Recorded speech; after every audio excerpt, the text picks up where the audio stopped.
Greetings everyone, special greetings to my brothers and sisters at St James the Great Goresworth and St Michael's at North Road. I hope you're all keeping well. I know I've been able to speak with quite a number of you over recent days by phone, and I guess we're all living our daily lives according to the government's mantra, which we all know backwards, of staying at home as much as possible, therefore protecting our NHS, saving lives. And as Christians, I hope we're remembering to pray as well. We're encouraged to sing Happy Birthday when we wash our hands, as I pointed out in the April edition of the Parish Magazine, which I know not everybody has received. You know, it takes about the same time to say the Lord's Prayer. The important thing is that we wash our hands and, of course, that we keep praying.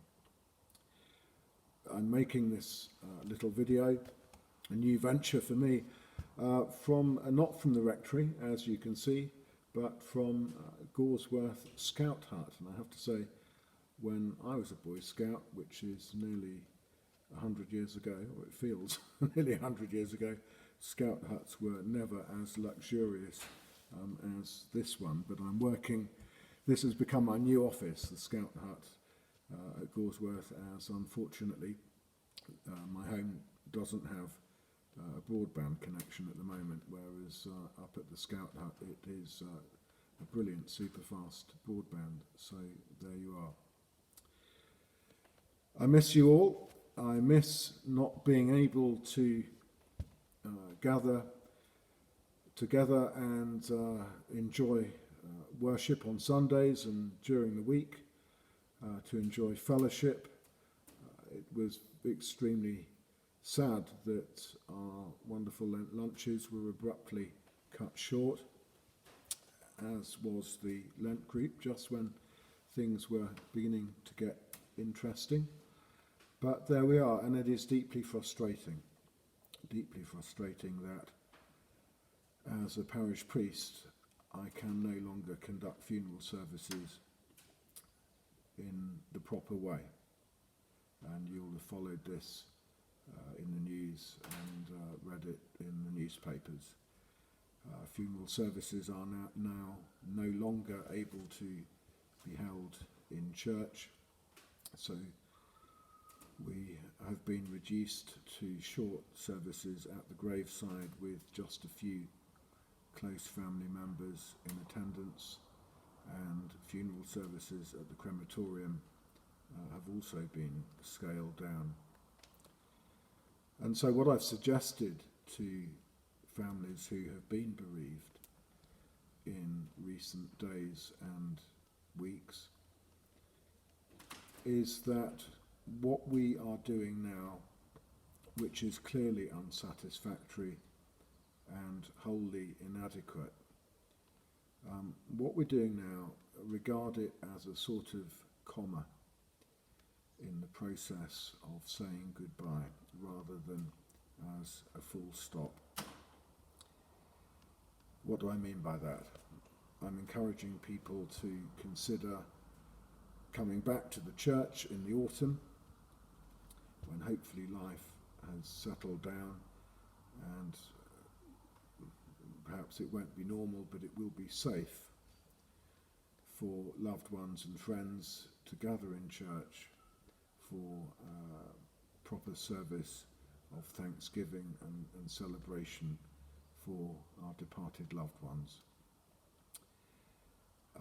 Please be aware of the neighbourhood group that has been set up to help those who are housebound, those who, because of this virus, will have to self-isolate. The phone number is there. Rachel, my wife, is helping to coordinate the outreach group, and anybody you know that's in difficulties, that you are unable to help yourself, then please contact us, and we will do our very best to get help to person, whether it be shopping, medical prescriptions that need collecting, mail that needs posting, things that are part and parcel of normal everyday life. The final thing I want to repeat is let's not despair, and let's remember to pray.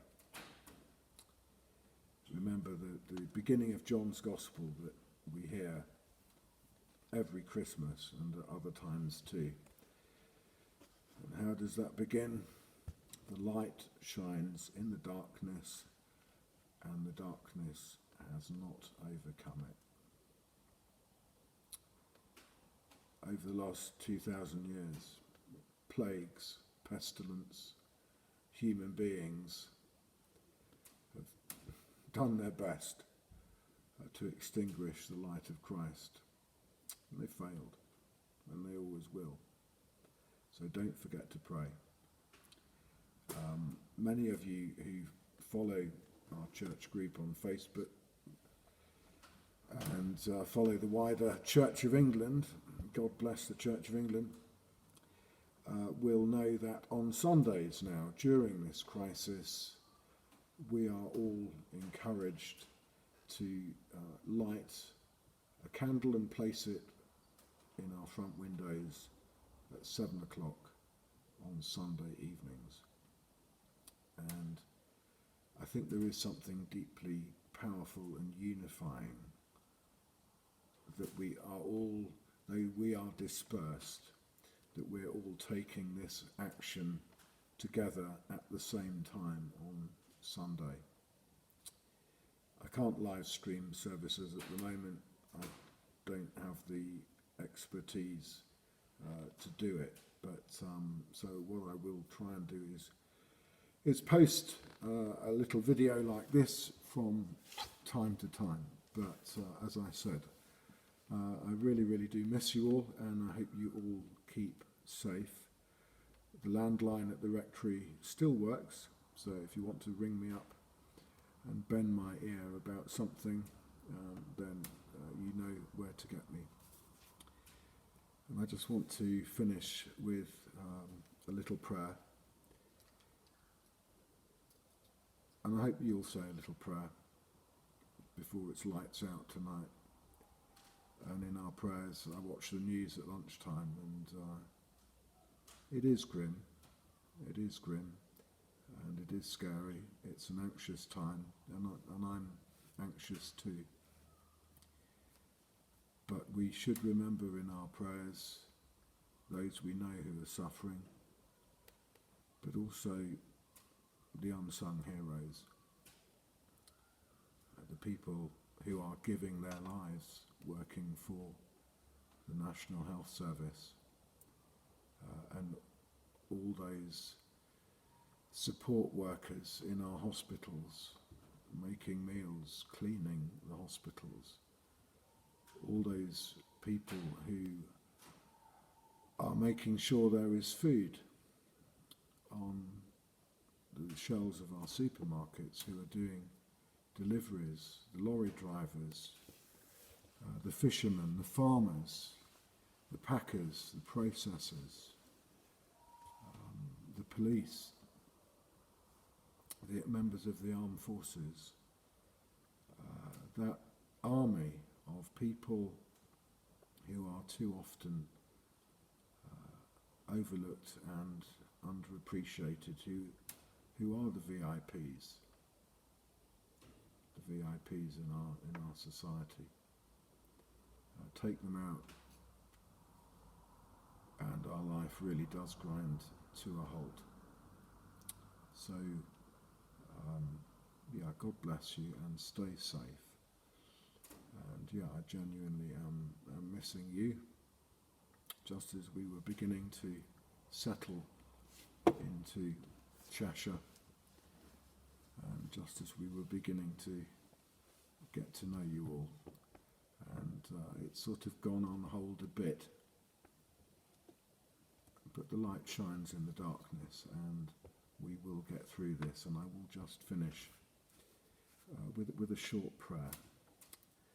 adding the glasses, which is a lovely ancient prayer from long ago that speaks to us tonight.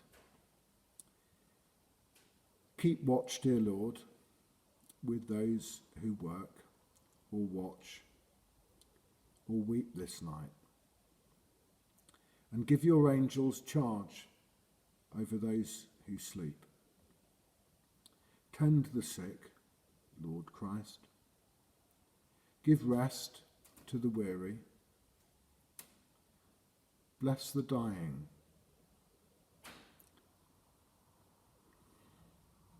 Soothe the suffering. Pity the afflicted. Shield the vulnerable. And all for your love's sake. In Jesus' name, amen. Until next time.